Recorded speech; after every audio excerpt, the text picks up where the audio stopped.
नमस्कार साथियों, आप चांद के उस इलाके के बारे में तो आप जानते ही हैं जिस इलाके से रूस और अमेरिका की स्पेस एजेंसी नासा भी डरती है। साथियों, हम बात कर रहे हैं चांद के दक्षिणी ध्रुव की। आखिर यह जगह इतनी भयानक क्यों है? क्या इस अंधेरी दुनिया में कोई राज्य छुपा है या फिर एलियन मौजूद है? दोस्तों, चांद की इसी अंधेरी दुनिया में हमारा चंद्रयान 3 जल्द ही उतारने वाला है। जिस दिन से हमारा चंद्रयान 3 मिशन लॉन्च हुआ है, तभी से एक बात हम सभी बार बार सुनते आ रहे हैं कि चंद्रयान 3 उस इलाके में लैंड करने जा रहा है जहां आज तक दुनिया की कोई भी स्पेस एजेंसी नहीं पहुंच पाई है। चांद की एक रहस्यमयी दुनिया जिसके बारे में किसी को कुछ मालूम नहीं है। हम बात कर रहे हैं चांद के दक्षिणी ध्रुव इलाके की। एक ऐसा इलाका जहां हमेशा अंधेरा रहता है और खून जमा देने वाला सर्द तापमान भी।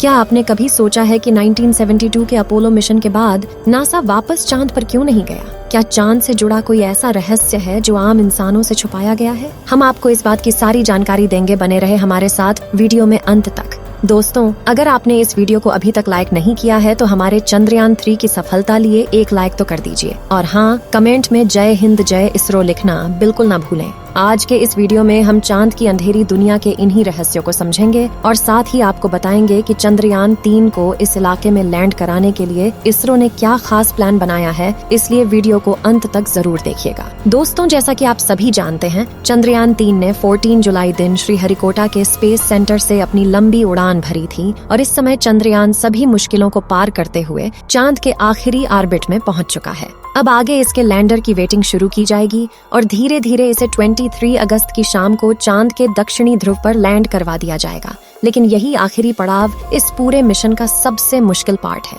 यहाँ तक हमारा चंद्रयान 2 भी इसी स्टेप पर आकर फेल हो गया था। लेकिन सवाल ये उठता है कि चांद की दुनिया इतनी खतरनाक क्यों है? आइए इसे थोड़ा गहराई से समझते हैं। साथियों, धरती से देखने पर ये भले ही हमें गोल नजर आता हो, लेकिन हकीकत में ये भी पृथ्वी की तरह थोड़ा अंडाकार है। चांद का वायुमंडल बहुत ज्यादा पतला है। चांद पर पानी भी मौजूद है जिसकी खोज साल 2009 में हमारे चंद्रयान 1 ने की थी। लेकिन ये पानी पृथ्वी की तरह लिक्विड फॉर्म में नहीं है, बल्कि चांद पर ये बर्फ के छोटे छोटे कणों में मौजूद है।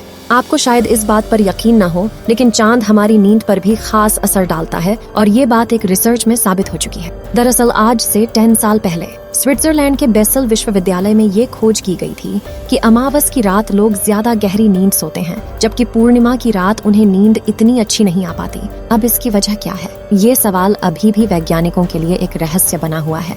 आपने बहुत बार ये सुना होगा कि चांद पर बड़े बड़े गड्ढे मौजूद हैं, लेकिन इन सभी में सबसे ज्यादा बड़े और गहरे गड्ढे चांद के दक्षिणी ध्रुव पर हैं। साथ ही इस इलाके में गड्ढे की गिनती भी सबसे ज्यादा है। आप ये जानकर हैरान हो जाएंगे कि चांद के दक्षिणी ध्रुव पर अटकेन बेसिन नाम का गड्ढा है जो चंद्रमा का सबसे बड़ा गड्ढा है। इस गड्ढे का व्यास 2500 किलोमीटर और गहराई 8 किलोमीटर है और ये सिर्फ चांद ही नहीं बल्कि हमारे पूरे सोलर सिस्टम का सबसे बड़ा गड्ढा है।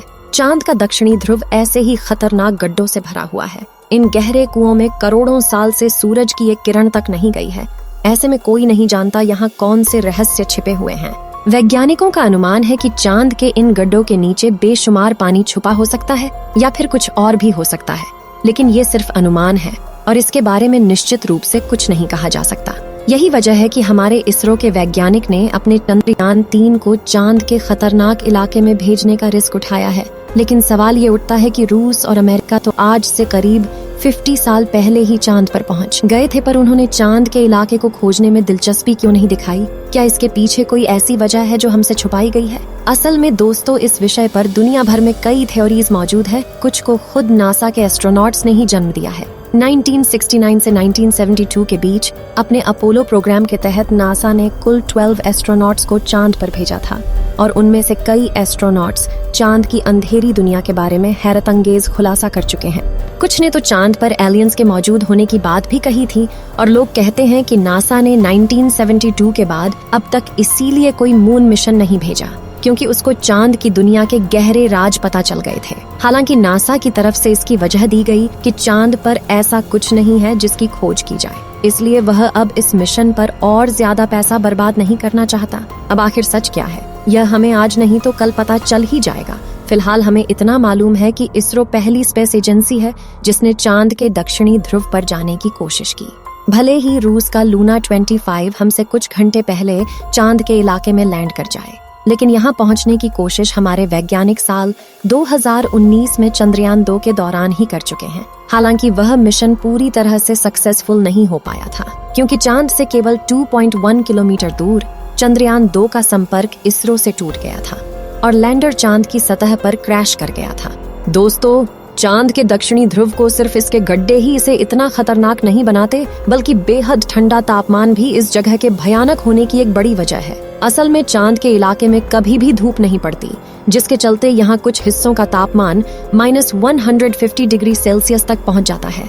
इतनी ज्यादा ठंड में हम इंसानों का सरवाइव करना तो दूर की बात, यहाँ भेजे जाने वाले लैंड रोवर का काम करना भी हद से ज्यादा मुश्किल बना देते हैं। यही वजह है कि इसरो से पहले कोई भी स्पेस एजेंसी चांद के इस इलाके में अपना मिशन भेजने की हिम्मत भी नहीं कर पाई।